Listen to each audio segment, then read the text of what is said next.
You can celebrate Pride Month this June with some homemade rainbow ramen.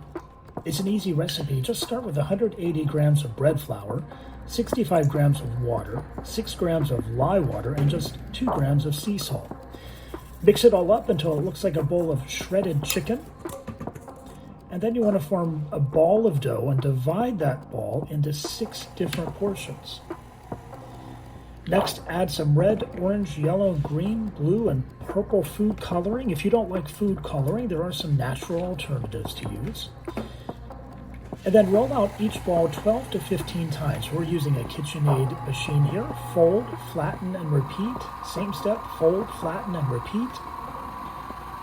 Next up, cut the noodles and look at those vibrant strands of colorful rainbow ramen coming through. To cook, all you have to do is boil the noodles for about 90 seconds. Serve it in a light shio broth to let those colors pop. We recommend keeping the toppings simple so you can let your rainbows shine through.